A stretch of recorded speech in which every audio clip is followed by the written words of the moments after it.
Jindal steel पक्षर कस्बा और मल्लिकापुर पंचायत में क्षतिग्रस्त बन्या विपन्न को रिलीफ प्रदान बैतरणी और यार शाखा काड़ी नदी में प्रलंकार बन्या आसी दशरथपुर ब्लॉक नदीकूलवर्ती अंचल में व्यापक क्षयक्षति होती एने कलिंगनगर स्थित जिंदल स्टील पक्षर कस्बा और मल्लिकापुर पंचायत में क्षतिग्रस्त बन्या विपन्न को रिलीफ प्रदान करा जायतिला। जिंदल स्टील बाह्य संपर्क मुख्य नीलमाधव रथक प्रत्यक्ष तत्वावधान में अनुष्ठित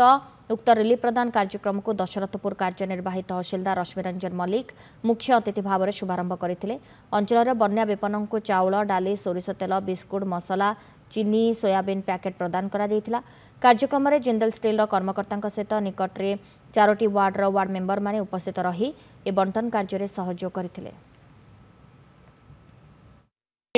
जिंदल स्टेनलेस लिमिटेड गोटे दायित्ववान कॉर्पोरेट संस्था ये सदासर्वदा माने प्रभावित लोक सहित विपन्न लोक सहित सब छिड़ा आसी विगत दिन मानक भी देखिए सब जिंदल कौन ना कौन सामाजिक माने डेवलपमेंट कार्यक्रम रही ये खबर पाइलु ये आम माने धाई आसु आज बांटिया लोक सहित छिड़ा आम ये जनइवा चाहूँ कौन बन्या माने प्रपीड़ित लोक प्रभावित लोक ये जमी माने वंचित न रोते समस्त आम माने साहाय्य हाथ बढ़ाई आसु।